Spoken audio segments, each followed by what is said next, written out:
Strategy Group. Joel, glad to have you back on. Unfortunately, as kind of things continue to escalate.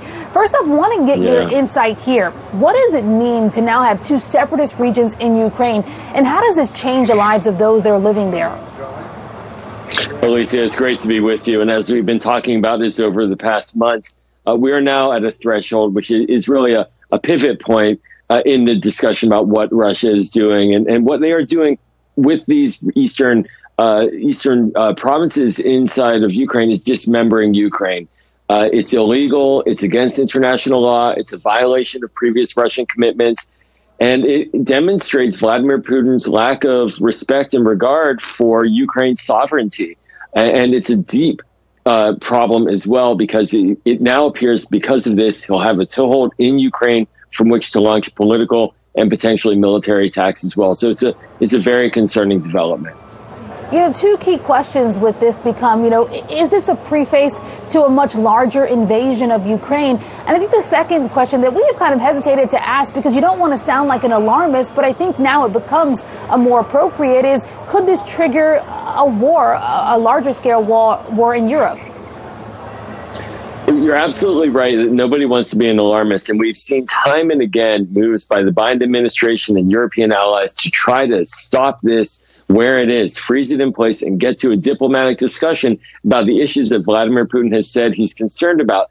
But yesterday, Vladimir Putin gave a speech that turned a lot of heads, which was a speech about Russia's historic control over Ukraine over centuries, how it was part of Russia, and sort of moving away. He moved away from the discussions of security issues, arrangements, nuclear weapons, things that he's been talking about, into much deeper existential language, sort of rallying the Russian people behind him. So that is the big concern, which is he has, it appears, made a decision to go forward. And so for Europe now, the hard line of putting down sanctions and fortifying the NATO wall on the eastern flank of Europe is what is being discussed right now in capitals, out of a fear that he could go further into Ukraine and then threaten adjacent countries as well over time. So we are entering a new phase in terms of this Cold War 2.0 with Russia.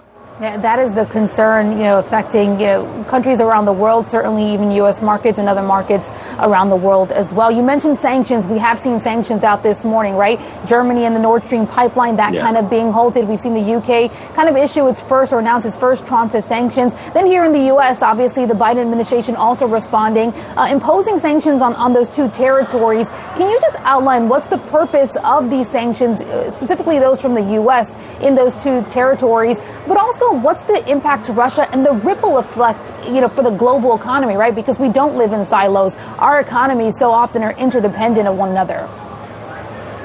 You're absolutely right. And the impact of the sanctions that the United States just imposed on those territories are to freeze in place any activity and roll back any American engagement and punish those who do business in those territories.